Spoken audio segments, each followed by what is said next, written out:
नमस्कार, मैं डॉक्टर सोनिया गौतम आपके समक्ष फिर एक जुनून को लेकर हाजिर हुई हूँ, क्योंकि आजकल मैं अक्सर बच्चों के मुंह से सुनती रहती हूँ, मैम मेरा पढ़ाई में मन नहीं लग रहा है, मैम मैं डिमोटिवेट हो रही हूँ, मैम मेरे साथ ये समस्या है, लाखों समस्याएं हैं। मतलब उन्हें ऐसा लगता है कि बाहरी दुनिया के लोग हम किसी से कोई हमें कुछ बता देगा तो हम पढ़ने लगेंगे। लेकिन सबसे बड़ी चीज़ है ना कि आपके अंदर ही सब कुछ है।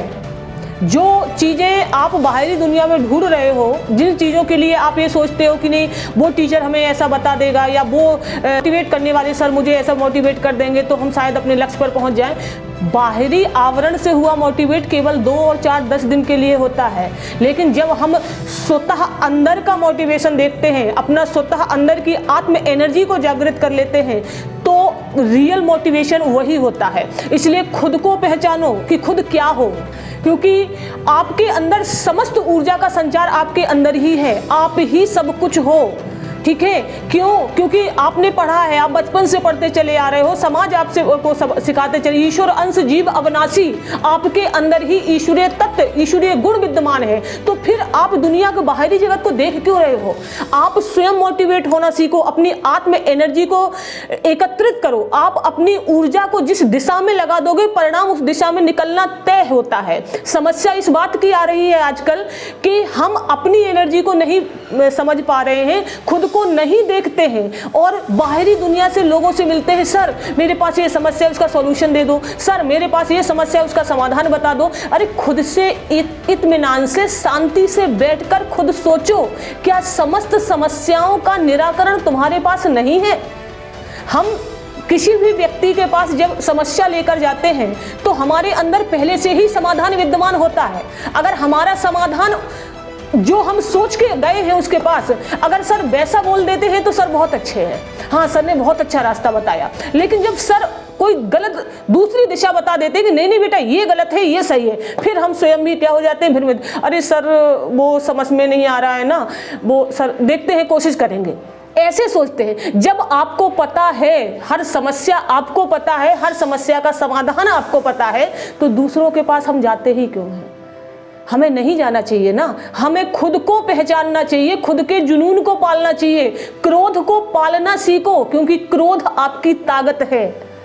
आप जब क्रोध को बाहर निकाल देते हो ना तो आपकी ताकत कम हो जाती है। जब व्यक्ति आपसे कुछ कहता है, लोग आपसे कुछ कहते हैं, आपके मित्र आपसे कुछ, अरे तुमसे नहीं हो पाएगा, तो उस बात को स्वयं में सोचो क्यों नहीं हो पाएगा। जो करने वाले हैं या जो किए हुए हैं उनके लिए 36 घंटे के दिन होते थे क्या, या 48 घंटे की रातें होती थी? हमारे महापुरुषों को देखो, हमारी सारी चीजें, अपने अध्यात्म को जानो यार। जब तक हम अपने अध्यात्म को नहीं जानेंगे, अपने आदर्श को नहीं पहचानेंगे, अपनी नैतिकता को नहीं पढ़ेंगे, यही समस्या समाज में दिन प्रतिदिन बढ़ती चली जाएगी।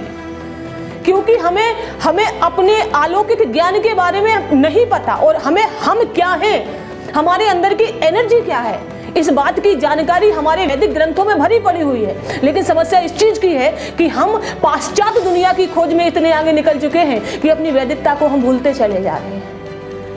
ठीक है, हमारे महापुरुषों ने कहा है कि वही वेदों की ओर लौट चलो, चलो आगे बढ़ते हैं अपने वेदों से, वही विज्ञान, वही समाज, वही दुनिया की जानकारी ग्रहण करते हैं। लेकिन नहीं, हमें पाश्चात्य संस्कृति ज़्यादा अच्छी लगती है, और यही पाश्चात्य संस्कृति जो है ना वो आपको डिमोटिवेट कर रही है। तुमसे नहीं हो पाएगा, क्यों नहीं हो पाएगा भाई? तुमसे क्यों नहीं हो पाएगा? अगर तुमसे नहीं हो पाएगा तो किसी से भी नहीं हो पाएगा।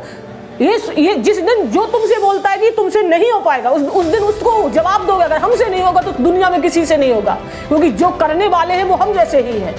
और जब हमसे होगा, जब तभी सबसे होगा, अन्यथा किसी से नहीं होगा। और ये तब कर पाओगे जब अपने स्वयं की आत्म एनर्जी को जनरेट करोगे, अपने स्वयं की ऊर्जा को पहचान पाओगे। और स्वयं की ऊर्जा को पहचानने की जो क्षमता है ना, वो केवल और केवल ध्यान और योग के बल पर आती है।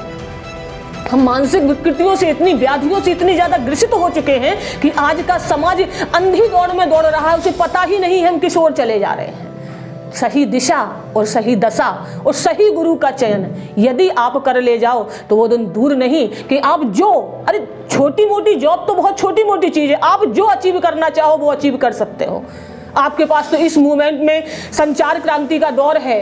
वर्तमान समय की परिस्थितियों में हर चीज व्यक्ति के पास है। उन लोगों के बारे में पढ़ो, उन लोगों के बारे में सोचो जिनके पास पहनने के लिए वस्त्र नहीं थे, लेकिन जब वो बोलना स्टार्ट करते थे ना तो तूफानी हिंदू के नाम से विश्व मंच पर संबोधित किए जाते थे। ऐसे हैं हमारे अध्यात्म, ऐसे हैं हमारे आदर्श वीर, ऐसे हैं हमारे महापुरुष जिनके बारे में हमें पढ़ना भी चाहिए, सोचना भी चाहिए और उनके नक्शे कदम पर चलना भी चाहिए। इसलिए किसी कवयित्री ने कहा है, कथानक व्याकरण समझे तो सुरभित छंद हो जाए, मेरे देश में फिर से सुखद मकरंद हो जाए, मेरे ईश्वर मेरे दाता ये बेटी मांगती तुमसे, युवा पीढ़ी संभल करके विवेकानंद हो जाए। बहुत बहुत धन्यवाद।